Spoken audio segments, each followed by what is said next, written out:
4 out of 5 cardiac arrests happen at home. And what that means is you may have to take care of a family member. It's totally unexpected that you would come around the corner and see that your family member is laid out on the floor, or somebody was choking in front of you and now they're not breathing and they're unresponsive. Well, guess what? This is a home situation and there's nobody there but you and the rest of your family. Who's going to step in and help?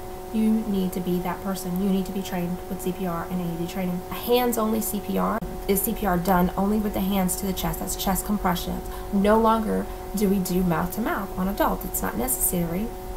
So that's something that you learn throughout your training. In the past, we always knew that CPR was mouth-to-mouth resuscitation and then also the chest compressions. Well, because that has changed recently, that's important to know. Let's not waste our time doing the mouth-to-mouth when we need to be doing the chest compressions, and we need to be doing them deep, we need to be doing them fast. We need to do 100 per minute. Well, if you don't know that, how effective can you possibly be? There's so many things that you really need to know, and part of knowing those things is going through training. The majority of people who witness cardiac arrest, they don't perform CPR. And they don't perform CPR because they're nervous, they don't perform CPR because they haven't been trained, they don't perform CPR because they're afraid of injuring somebody else.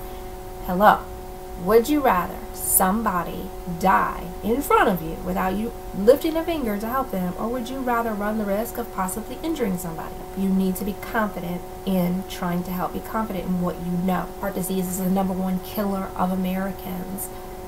Okay, so how many bad hearts do we have walking around there at the mall, at the playground, at the school, at your job, and in your home?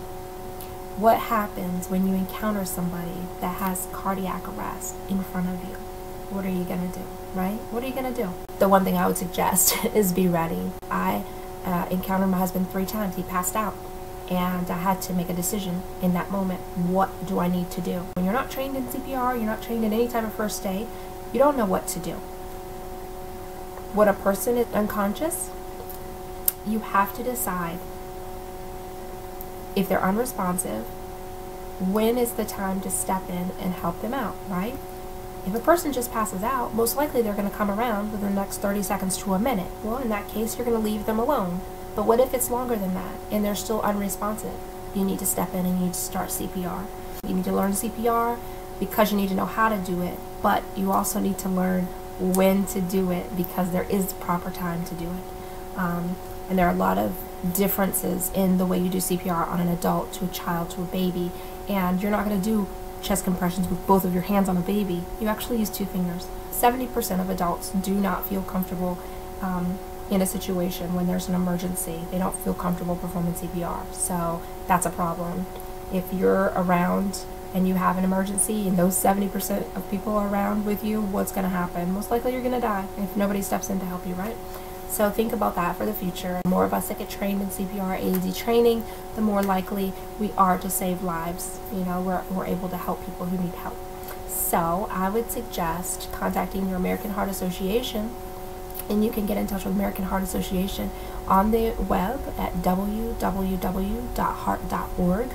And you know, just connect with them and find out you can take a CPR class. There are classes offered all over. I was actually certified at AT&T, and that was provided by Enjoy CPR. They were the teachers, and AT&T provided the class for us. And a lot of Girl Scout troop leaders were trained, as well as a lot of people from other organizations. But it was a wonderful training. It was about 3 hours that we spent together. We were able to just gain that confidence, learn what we needed to learn, and do what we need to do.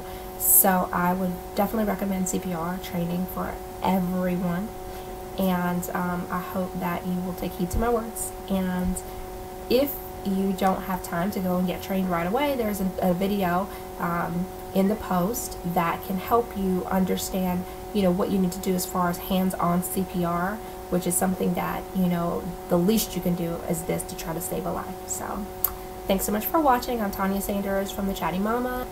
Visit again, and I hope to be able to bring you some updated information and any other first aid training that I get. I'll be happy to share it with you.